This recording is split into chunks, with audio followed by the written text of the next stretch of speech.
ಶಿವಕೋಟೆ ಗ್ರಾಮ ಪಂಚಾಯಿತಿ 2024-25ನೇ ಸಾಲಿನ ಮೊದಲ ಸುತ್ತಿನ ಗ್ರಾಮಸಭೆ. ಯಲಹಂಕ ತಾಲೂಕು ಹೆಸರಘಟ್ಟ ಹೋಬಳಿ ಶಿವಕೋಟೆ ಗ್ರಾಮ ಪಂಚಾಯಿತಿಯ 2024-25ನೇ ಸಾಲಿನ ಮೊದಲ ಸುತ್ತಿನ ಗ್ರಾಮಸಭೆ ಶಿವಕೋಟೆ ಗ್ರಾಮದ ಸರ್ಕಲ್ ಬಳಿ ಆಯೋಜಿಸಿದ್ದು, ಶಾಸಕ ಎಸ್.ಆರ್. ವಿಶ್ವನಾಥ್ ಹಾಗೂ ಅಧ್ಯಕ್ಷ ಸಂಜೀವಯ್ಯ ಮತ್ತು ಸದಸ್ಯರು ಜ್ಯೋತಿ ಬೆಳಗಿಸುವ ಮೂಲಕ ಕಾರ್ಯಕ್ರಮ ಚಾಲನೆ ನೀಡಿದರು. ಕಾರ್ಯಕ್ರಮದ ಅಧ್ಯಕ್ಷತೆಯನ್ನು ಅಧ್ಯಕ್ಷರಾದ ಸಂಜೀವಯ್ಯ ವಹಿಸಿದ್ದರು. ಕೆಲ ಅಧಿಕಾರಿಗಳು ಗೈರಾಗಿದ್ದು, ಸಮಸ್ಯೆಗಳನ್ನು ಯಾರ ಬಳಿ ಹೇಳಿಕೊಳ್ಳಬೇಕೆಂದು ಸಾರ್ವಜನಿಕರು ಬೇಸರ ವ್ಯಕ್ತಪಡಿಸಿದರು.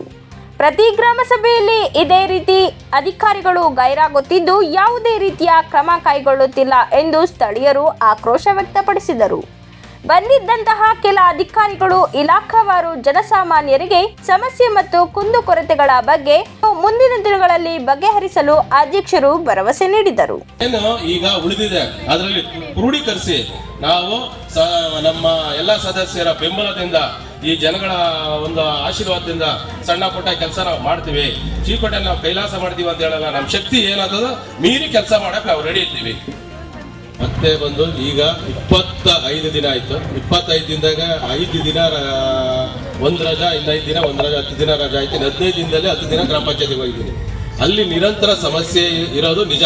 ಇವ್ರು ಏನ್ ಹೇಳ್ತಾವ್ರೆ ಆ ಸಮಸ್ಯೆಗಳು ಇರೋದು ನಿಜ. ನನಗಿನ ಮುಂಚೆ 3 ಜನ ಅಧ್ಯಕ್ಷರಾಗಿದ್ದರು, ಈಗ ನಾನು 4ನೇವನು ಕೊನೆಯ ಅವಧಿಯಲ್ಲಿ. ಈಗ ಆದ್ಯತೆ ಮೇರೆಗೆ ಪಂಚಾಯತಿಯಲ್ಲಿರೋ ಅನುದಾನದಲ್ಲಿ ಪಂಚಾಯತಿಯಲ್ಲಿ ಏನು ಉಡ್ಗೋಳಿ ಐತೆ, ಸರ್ಕಾರದಿಂದ ಯಾವುದೇ ಅನುದಾನ ಬರ್ತಾ ಇಲ್ಲ. ಈಗ ಇನ್ನು ಮುಂದೆ ನಮ್ಮಿಂದ ಏನಾಗ್ತದೆ, ಎಲ್ಲ ಮೆಂಬರ್ಗಳು 18 ಜನ ಮೆಂಬರ್ಗಳು ಸಹಕಾರದಿಂದ ಪಂಚಾಯತಿಯಲ್ಲಿ ಏನ್ ನಡೀತದೆ ಅಭಿವೃದ್ಧಿ ಕೆಲಸಕ್ಕೆ ನಾವು ಕೈ ಜೋಡಿಸ್ತೀವಿ. ಆದ್ರೂ ಈ ಪಬ್ಲಿಕ್ ಜನ ಹೇಳೋದು ನಿಜ. ಏನೈತೆ ಈ ಅವ್ರ ಸಮಸ್ಯೆಗಳು ಏನು, ಅವ್ರೇನು ಬೇರೆ ಏನು ಕೇಳ್ತಾ ಇಲ್ಲ. ಚರಂಡಿ ನೀರು, ವಾಸದ ಮನೆ, ಸಣ್ಣ ಪುಟ್ಟ ಸಮಸ್ಯೆಗಳು ಈಗ ನಮ್ಮಿಂದ ಅದು ಮಾಡಕ್ ಆಗ್ತಾ ಇಲ್ಲ. ಏನು ಆಗ್ತಾ ಇಲ್ಲ ಅಂತಂದ್ರೆ ಸರ್ಕಾರದಿಂದ 4 ವರ್ಷದಿಂದ ಯಾವುದೇ ರೀತಿ ಅನುದಾನ ಬರ್ತಾ ಇಲ್ಲ. ಮೊನ್ನೆ ಬಂತು ದುಡ್ಡು, ಅದನ್ನ KV ಬಿಲ್ಗೆ ಹಾಕೊಂಡ್ರು. ಇನ್ನ ಉಳಿದಿರೋದು ಎಲ್ಲ ಸದಸ್ಯರ ಮುಂದೆನೂ ಐತೆ. ನಾವು 4 ವರ್ಷ ಆಗಿ ನಾವು 1 ಲಕ್ಷ ಕೆಲಸ ಮಾಡ್ಸೋಕ್ಕಾಗಿಲ್ಲ. ಇನ್ನು ಉಳಿದಿರೋದು ಇನ್ನು 8-10 ತಿಂಗಳು ಇದೆ. ಆ 8-10 ತಿಂಗಳಲ್ಲಿ ನಾವು ಶಕ್ತಿ ಮೀರಿ ಕೆಲಸ ಮಾಡಿಸ್ತೀವಿ. ಇದರಲ್ಲಿ ಎರಡೊಂದು ಮಾತಿಲ್ಲ. ಏನೈತೆ ಅಂತಂದ್ರೆ ಇಲ್ಲಿ ಟ್ಯಾಕ್ಸ್ಗಳು ಕಲೆಕ್ಟ್ ಆಗ್ತಾ ಇಲ್ಲ, ಸೋರಿಕೆ ಆಗ್ತಾ ಇದೆ. ಇಲ್ಲಿ 5 ವರ್ಷ ಹಿಂದಗಡೆ ಇದ್ದ ಶಿವಕೋಟೆ ಅಲ್ಲ, ಈಗ ಪ್ರಗತಿ ಪರತತ್ವ ಸಾಕ್ತಾ ಇದೆ ಶಿವಕೋಟೆಯಲ್ಲಿ ವರಮಾನ ಇಲ್ಲ ಅನ್ನೋದು ಸುಳ್ಳು. ವರಮಾನ ಐತೆ. 5 ವರ್ಷದ ಹಿಂದೆಗಡೆ ಶಿವಕೋಟೆನೇ ಬೇರೆ, ಈಗ ನಡೀತಾ ಇರೋ ಶಿವಕೋಟೆನೇ ಬೇರೆ.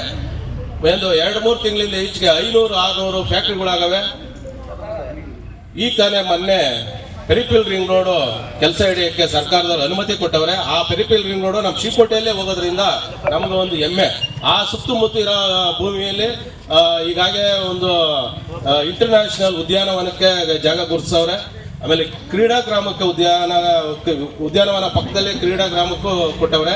ಈಗ ಅನೇಕ ಸರ್ಕಾರಿ ಸಂಸ್ಥೆಗಳು ಈಗ ಮಾವಳಿಪುರ, ಮೈಲಾಪಳ್ಳಿ, ಲಿಂಗಾಜಪುರ, ಕುರುಬಳ್ಳಿ ಈ ಸುತ್ತಮುತ್ತ ತಲೆ ಎತ್ತಾ ಇದೆ.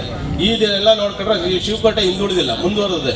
ಇಲ್ಲಿ ಹಿಂದುಳಿಯ ಕಾರಣ ಏನಂತಂದ್ರೆ ನಮ್ಮಲ್ಲೇ ಕೆಲವು ಹಿತಾಸಕ್ತಿಗಳು ಈ ಚೇರ್ಮನ್ ಸೈನು ಅವರೇ ಹಾಕಂತಾರೆ, PDO ಸೈನು ಅವರೇ ಹಾಕಂತಾರೆ. ಸರ್ಕಾರದ ಬರ ಬುಕ್ ಖಾಲಿ ಆಗ್ತಾ ಇದೆ. ಖಾಲಿ ಆಗೋ ಕಾರಣ ನಮ್ಮಲ್ಲೇ ಇದೆ. ನಾನು ಸಾಹೇಬ್ರಿಗೆ ಹೇಳಿದ್ದೀನಿ, ಅವ್ರ ಗಮನಕ್ಕೆ ಹಾಕೊಂಡವ್ರೆ. ಇದೆಲ್ಲ ಏನು ದೊಡ್ಡದೇನಲ್ಲ. ಒಂದು ಊರಾಗೆ ಚರಂಡಿ ಎತ್ತೋದು, ನೀರು ಎತ್ತೋದು, ಕರೆಂಟಿಂದು, ಲೈಟ್ದು ನಮ್ದು ಎಲ್ಲ ಮೆಂಬರ್ಗೂ ನಿರಂತರ ಸಮಸ್ಯೆನೆ. ಇವತ್ತು ಶಿವಕೋಟೆಗೆ ಬಲ್ಪ್ ಹಾಕೋಗಿರ್ತೀವಿ, 3 ದಿನ ತಿರ್ಗಿ ಹಂಗೆ ಆಗಿರ್ತದೆ. ಕಾರಣ ಏನು ಅಂತಂದ್ರೆ ಅಲ್ಲಿ ಸರಿಯಾದ ವ್ಯವಸ್ಥೆ ಇರಲ್ಲ. ಕೋತಿಗಳು, ಮಳೆ, ಗಾಳಿ, ಅದಕ್ಕೆ ಯಾರು ಈಗ ಒಂದು ಬಲ್ಪ್ ಗ್ಯಾರಂಟಿ ಕೊಟ್ಟಿರಲ್ಲ ಅಲ್ಲ. ಬಲ್ಪ್ ಗ್ಯಾರಂಟಿ ಕೊಟ್ಟಿರ್ತಾರೆ, ನಾವು ಕಂಬ ಗ್ಯಾರಂಟಿ ಕೊಟ್ಟಿರಲ್ಲ. ಆ ಸಮಸ್ಯೆಗಳು ಗೊತ್ತಾ ಇರ್ತದೆ. ಯಾಕೆ ಇಷ್ಟೊತ್ತು ಮೈಕೆ ಇರ್ಲಿಲ್ವಾ? ಈಗ ಒಂಥರ ಸೌಂಡ್ ಬಂತು. ಈ ತರ ಆಗಿರೋದ್ರಿಂದ ಸ್ಟೆಪ್ ಬೈ ಸ್ಟೆಪ್ ಮಾಡ್ತೀವಿ. ಈಗ ನಮ್ಮ ಕಾಲಾವಧಿ 4 ವರ್ಷ ಆಗಬಿಟ್ಟಿದೆ. ಇನ್ನು 8-10 ತಿಂಗಳು ಅಷ್ಟೇ ನಮ್ಮ ಗ್ರಾಮ ಪಂಚಾಯತಿ ಸದಸ್ಯರ ಅವಧಿ. ಈ ಅವಧಿಯಲ್ಲಿ ಶಕ್ತಿ ಮೀರಿ ನಾವು ಕೆಲಸ ಮಾಡ್ತೀವಿ. 5 ವರ್ಷ ಹಿಂದೆಗಡೆ ಇದ್ದ ಶಿವಕೋಟೆ ಗ್ರಾಮ ಪಂಚಾಯತಿ ಅಲ್ಲ, ಈಗ ಪ್ರಗತಿ ಪಥದತ್ತ ಸಾಗ್ತಾ ಇದೆ.